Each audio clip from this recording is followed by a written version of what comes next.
Hello friends, आज हम सीखेंगे सेंट्रल बैंक किस तरह से मनी सप्लाई को कंट्रोल करता है और मनी सप्लाई की वजह से micro and macro economic trends जो हैं इकोनॉमी में वो किस तरह से इफेक्ट होते हैं। बेसिकली 5 वेज होते हैं जिनकी वजह से मनी सप्लाई को कंट्रोल किया जाता है, जिनको यूज करके मनी सप्लाई को कंट्रोल किया जाता है।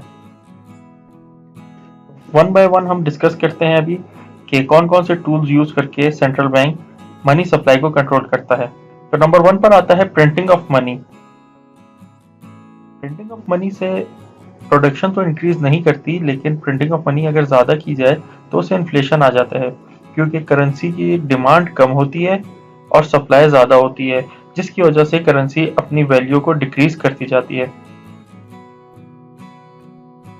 सेकेंड टूल सेंट्रल बैंक जो यूज करता है वो है रिजर्व रिक्वायरमेंट। सेंट्रल बैंक जो है कमर्शियल बैंक्स को डायरेक्शन दे देता है कि आपने इस थ्रेशोल्ड लेवल को क्रॉस नहीं करना है। फॉर एग्जांपल, अगर सेंट्रल बैंक बता देता है कि आपने 10 मिलियन जो है एटलीस्ट रखने हैं अपने पास रिजर्व्स, तो कमर्शियल बैंक के पास अगर टोटल 100 मिलियंस हैं तो वो सिर्फ 90 मिलियंस को सर्कुलेशन में यूज कर सकता है। थर्ड टूल जो सेंट्रल बैंक यूज करता है मनी सप्लाई को कंट्रोल करने के लिए वो है इंटरेस्ट रेट। इंटरेस्ट रेट को हाई और लो करके मनी सप्लाई को कंट्रोल किया जाता है।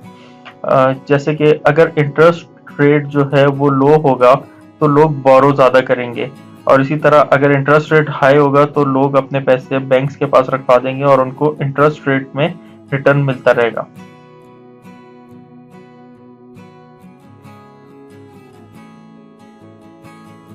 और टूल जो यूज किया जाता है सेंट्रल बैंक की तरफ से वो है open market operations. Open market operations में सेंट्रल बैंक सिक्योरिटीज की बाय एंड सेल करके मनी सप्लाई को कंट्रोल करते हैं।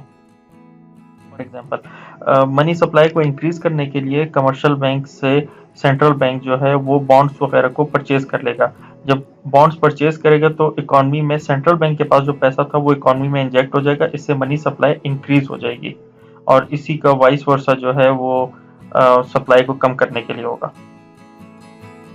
लास्ट टूल जो यूज कर सकता है सेंट्रल बैंक वो है क्वांटिटेटिव ईजिंग प्रोग्राम। प्रोग्राम जो है वो ओपन मार्केट ऑपरेशंस की तरह ही होता है। यहाँ पर भी सेंट्रल बैंक जो है वो कमर्शियल बैंक से बॉन्ड्स और सिक्योरिटीज परचेज कर लेता है।